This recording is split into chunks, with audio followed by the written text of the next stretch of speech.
to the beautiful Jamie Lee Curtis. This is the Colleen and Bradley Show.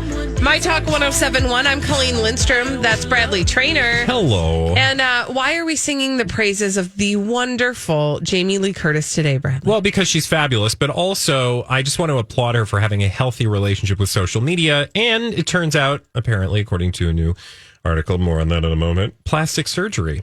She's not wrong about the things that she said, and I am just grateful that somebody's saying them in Hollywood. So I saw an article over at Page Six Style by Elena Fishman. Jamie Lee Curtis says plastic surgery is wiping out generations of beauty. And I was like, ooh, tell me more, Jamie Lee Curtis, because, you know, like, I think plastic surgery within reason is totally acceptable. And I'm here for, you know, the occasional tuck, nip, filler, whatever it is to sort of make you feel your best self. But there does seem to be an excess in a way, the Kardashians, that really boggles the mind. And Jamie Lee Curtis understands that. And for a Hollywood celebrity like Jamie Curtis to get it makes me think there's hope that, you know, Hollywood isn't just going to look like Kim Kardashian for the rest of the time that Hollywood is around. Anyway, back to her actual words. Here's what she said in an interview with, of all people, Fast Company. Quote, the current trend of fillers and procedures and this obsession with filtering and the things that we do to adjust our appearance on Zoom are wiping out generations of beauty. Once you mess with your face, you can't get it back. That is true. She talks about her firsthand experience.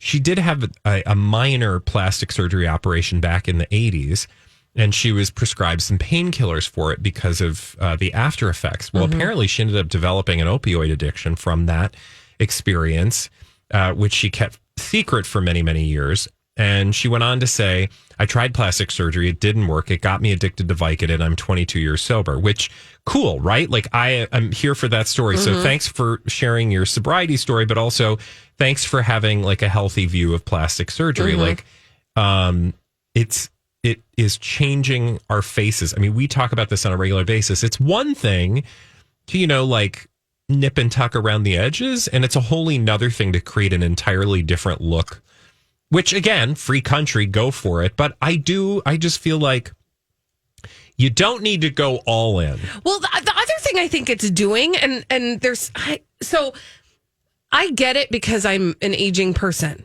I know everybody's aging, right? We are all getting older by the moment. And there is a time when your face starts to change or your body starts to change in a way that you're like, ooh, is this what aging feels like?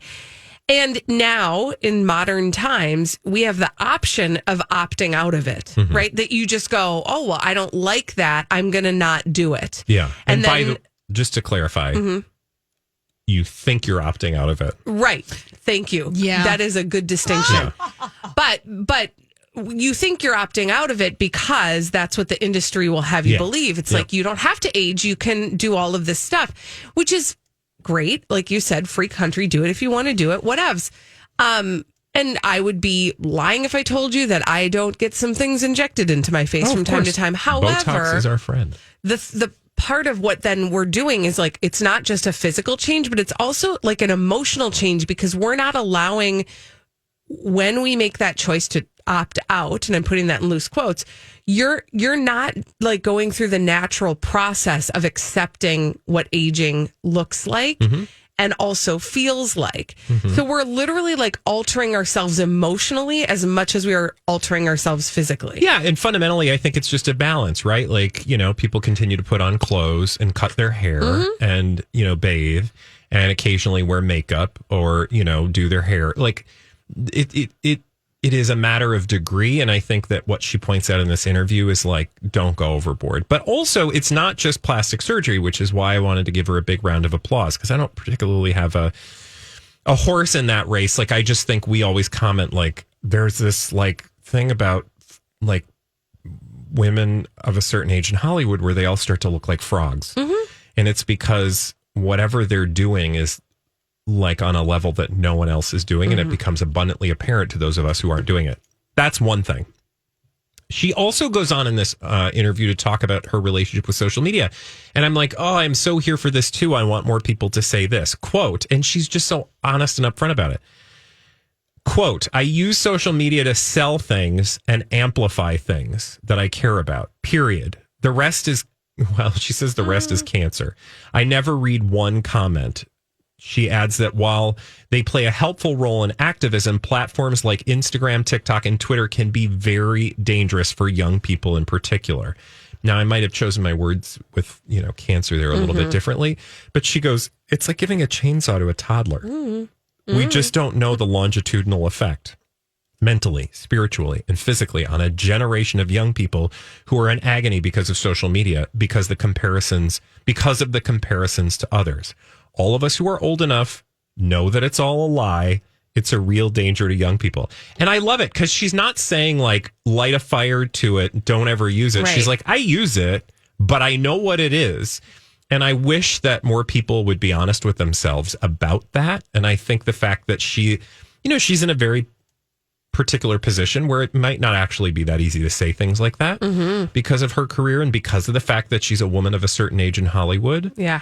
So I think there's some power in the words that she has chosen. Well, I think that there is a lesson. I mean, she teaches a valuable lesson there when she says, I use it, but I use it specifically for these purposes in these ways. And there's a prompt there to then be introspective and think about your own relationship with social media and whether or not you're clear on what you use it for. Yeah.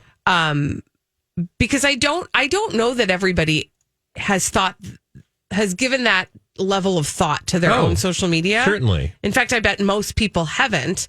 But if you don't have to be a celebrity to think like that, is what I'm saying. You don't have to be a Jamie Lee Curtis level celebrity to have, a personal conversation with yourself about what am I using social media for?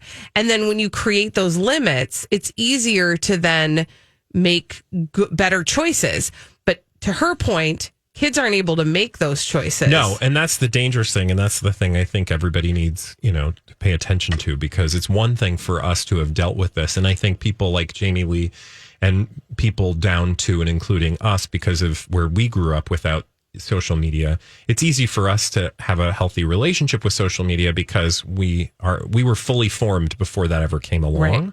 We have our own problems because the world is burning. But of the problems facing younger generations, it's far more severe when it comes to social media, the things that they have to put boundaries up around. It's so true. And social media knows that it's a problem. Oh, just read the news and you'll understand that. 100%. 1000%. Read the news, please. When we come back preferably with reading being the important word there. Read it from the actual news too. Don't find the news on social media to read the news. Okay. I'm just saying you'll find out when you read the actual news why you should do it that way.